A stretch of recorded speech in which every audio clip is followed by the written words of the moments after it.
We've created two sections within our program that we've been writing. We've got one section which is ladder and one section which is function block. We can mix and match our sections as we wish. When the program is executed, it's going to do the start-stop ladder first, and then it's going to do the function block diagram. Within the ladder diagram, it starts at the top left-hand corner, line 1, column 1, and works its way down the page. And with the function block diagram, it starts at the top and works its way down. Let's just stop our program and we'll disconnect the PLC. In our function block diagrams, notice on our OR gate here, we've got a number 1 on the top right hand corner of the OR gate, and on the AND there's a number 2. That's the order of execution. If I was to select these and then drag them down to make some space, and then go to our data selection tool and add an OR gate in and put it above the screen, notice how it is the highest one on the screen. It's now number 1, and the other two have been changed to number 2 and number 3. If I move this below those two gates that we've just put in, notice how the numbering goes back to 1 for the OR, 2 for the AND, and our new OR gate is now number 3. The number on the top left hand side is the order in which we've put those function block diagrams on the screen. If I add another function block on the screen, because I put it at the top, it's now number 1, and the second OR gate is number 2 in order of execution. Let's remove those from our screen by selecting them and then deleting. Go back to our ladder diagram.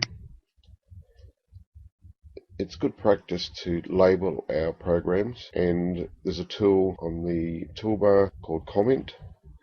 But before we do that, let's add some extra lines in so we can make some space. So if I right click on the number 1 for the row, and I can insert a row. I might insert 2 rows. Now click on the comment and put it on the screen. Now I can label, go back to my pointer,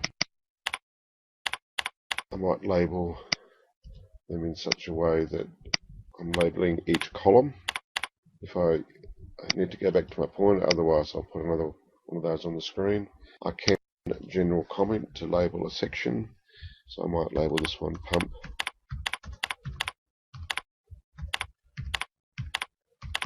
Pump control, and then drag, resize my label so that it labels a section of the program, or I might even choose to put it across or around all of the section so that part is highlighted, has a label for the whole section.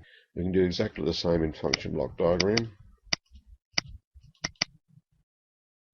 by selecting the function block, finding the tool for comment, little yellow icon with an A in it, click that on the screen and then type in our comment.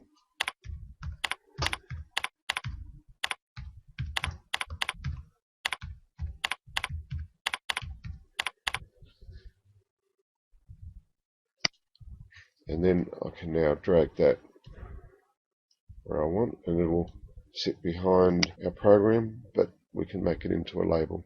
Well, the next step that we'd like you to do is to enter in the 2 programs that are in Appendix B, which were developed in the PLC lectures. So if we create a new ladder diagram, and we might call this one 3 pump.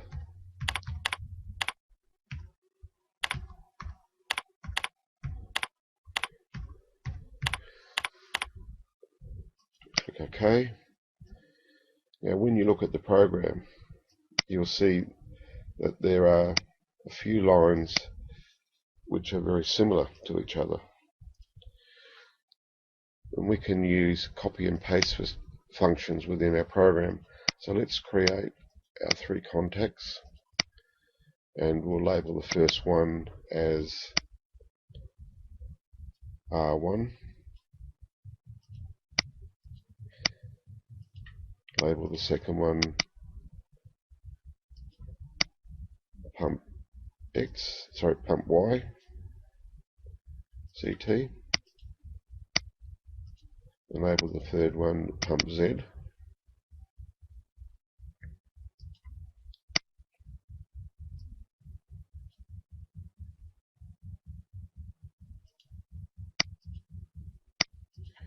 Okay, so the program does have normally closed contacts for some of these, but doesn't matter for now. What I'm going to do is select this line and go Control C, and then go Control V and add another line in, and then Control V, add another line. Then if you look at the program in the book, we're going to change some of these normally open contacts to normally closed. So if I select the normally closed and then select the ones that I want to overtype, and I can overtype those normally opens to normally closed by just overtyping the new symbol over the old symbol, but the naming remains the same. And then I can even select that section there, go Control C, Control V, and then put the new section in, and then just change the labeling of our contacts. Then we can change the type of contact that we're using by just overtyping them. So using cut and paste can save a bit of time in entering your programs. You can do exactly the same with function block. I'll create a new section, make this one function block diagram, and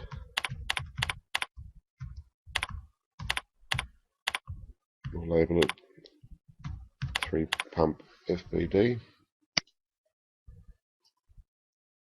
Make that slightly larger so that we can see it.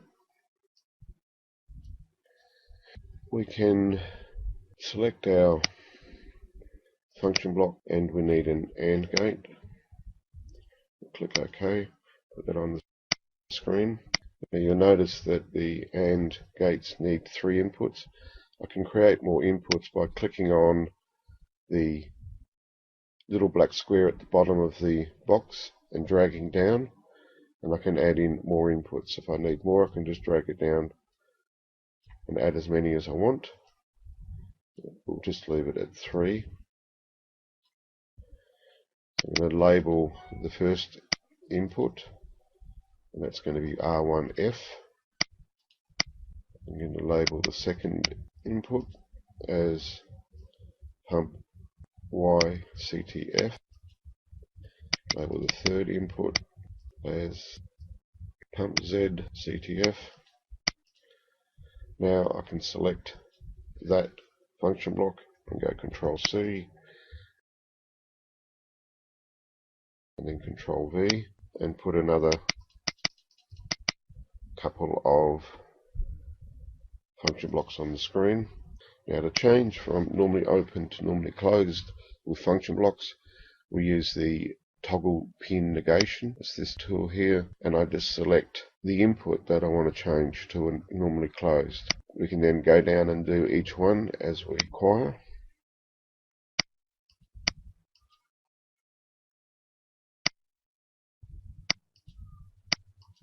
If you make a mistake, you can just overtype it. So if I chose to, I could take that one off or put it back on using the tool.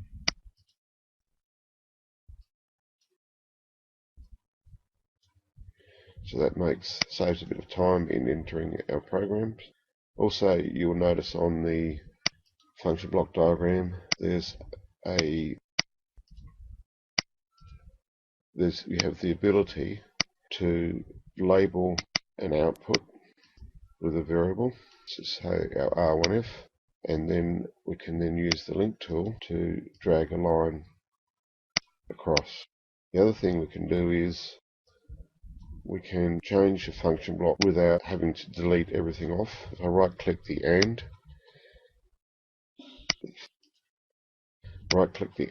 halfway down the list you'll see replace FFB, and I can select OR off the screen, and that changes my function block.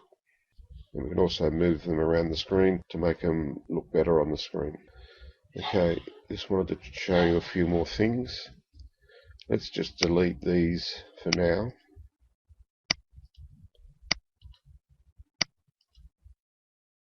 Go back to our ladder diagram.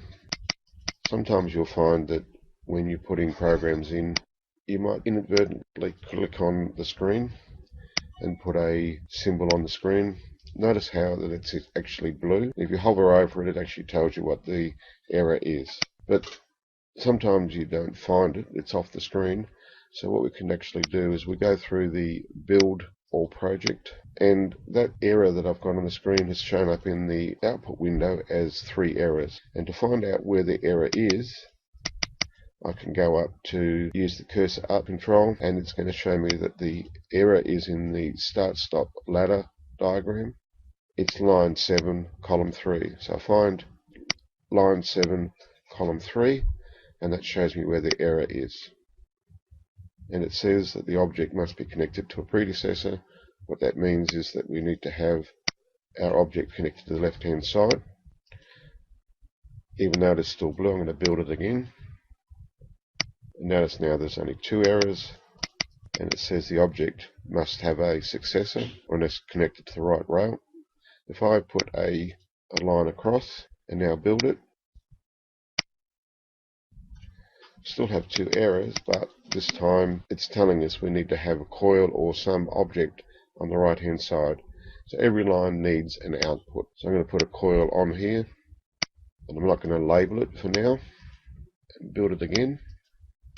Now it's come back and told me that there's one warning, and it will show me where that warning is. It's in the start stop ladder, line 7 column 10. The program will run. All it's doing is telling me that I forgot to label it, but this program will build and will actually operate. So if I connect and go PLC transfer to the PLC, and then go PLC run, and bring up my ladder,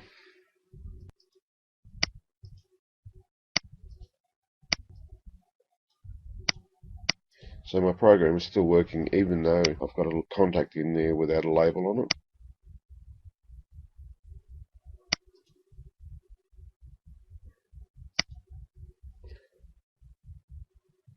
So let's stop our program and then disconnect. One other thing I'd like to show is that we should save our programs. This becomes more important when we're actually doing the assessment, because sometimes what happens is the simulator will lock up, and you might, instead of going, so let me actually label this, let me make a change to this and label that as out 1. So I've made a program change. I'm going to build it. I'm going to connect. Then I'm going to go PLC transfer from the PLC.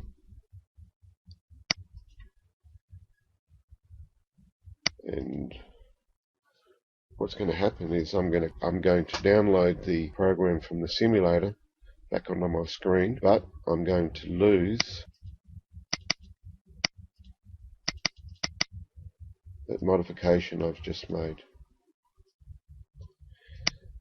like so.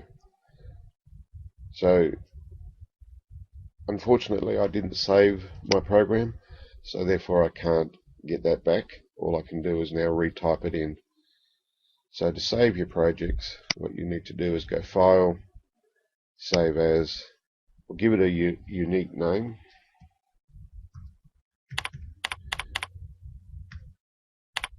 I'm going to call this Part 1 version 2, and then hit Save. Now the Part 1 that was in there is now going to be unchanged, and I've now relabeled my project Part 1 version 2. It's a good idea to save your projects as you go. Just in case something goes wrong, you can always come back to it. So the next step is to enter your 3 pump programs and then test them.